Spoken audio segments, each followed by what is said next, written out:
good things that happened, good ideas that came along. But one of the very best was when Thaddeus said, you know, I can get a couple of babysitters, and why don't we go have a summer vacation together on Cape Cod?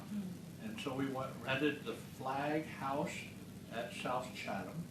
Sea While change. we were there one day, it was kind of misty, and so I said, let's go exploring, and nobody would go with me except Liz. And Liz got in the car with me, and we drove north by northeast, and suddenly found ourselves at Nauset Beach. And here were these wonderful houses up on the bluff above Nauset Beach. And out of that came the Cooper House, which is a real joy of the kids growing up. They're having wonderful times together, are having wonderful times together. Polly and Thaddeus and Katrina and myself. The women dressing up in very fancy outfits in the evenings for beach picnics, if you please. And we'd have Benedictine and daiquiris. Boy, daiquiris never tasted so good. But it was the togetherness that built a family that has stayed strong all these many years. And I still have the menus from all of those meetings. Oh, really? Oh, wonderful.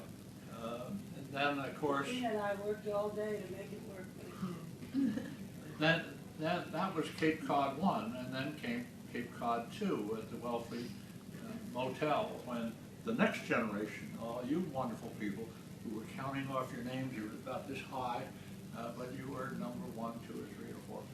And suddenly the togetherness got to be 21, 22 people in that wonderful photograph. And that is a gift because we all know each other. We all know a lot about each other. We all love each other. We're so excited about the things that people do and accomplish. And it really wouldn't have happened if we hadn't gotten to know each other in our bathing suits. Third thing is tradition. Whit and Lola started the tradition of our having a family Thanksgiving. And it was before the kids came. I guess Liz had arrived, and you all were down in Chapel Hill. And we drove all the way down to have Thanksgiving dinner 1950. with you. And thank God for Polly and her stove and her gumption, because without Polly it never would have been possible. But I count, 50, 60 Thanksgivings, one right after the other, and how the table got bigger and bigger and bigger and bigger. And it was something that pulled us all together. Had people sitting at tables talking about, what are you doing now? What are you studying? What are you going to do this summer? And getting to know each other and to know our dreams and our hopes and our qualities and our strengths. The final thought I have has to do with ethics.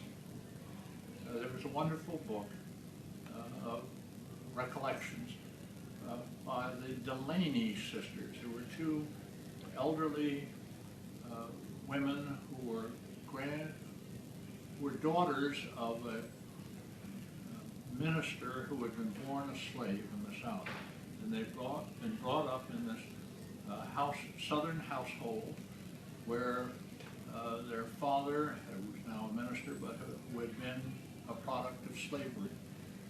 And they always had a spare room in this house, and often had very scruffy passers-by, people looking for handouts and so on, being put up there for 2 or 3 days. And finally, as they got old enough to ask these kind of questions, they asked their father, Dad, why do we always have all these people coming in here who need a bath and who are worn out and they're barefoot and so on, and they sit down at the table with us? And his answer to them was one that applies to our family. He said, in our family, daughters, your job is to help somebody. And if there's any one thing that goes, through the hearts of everybody in this room, it is the desire to help people and to use our skills in a way that gives us the rich satisfaction that we have. It was worth our getting our education. It was worth being exposed to a wonderful set of parents and brothers and sisters and sons daughters, and knowing that we are enriching ourselves by helping others. And may we continue to do it as long as we live. Thank you. Oh.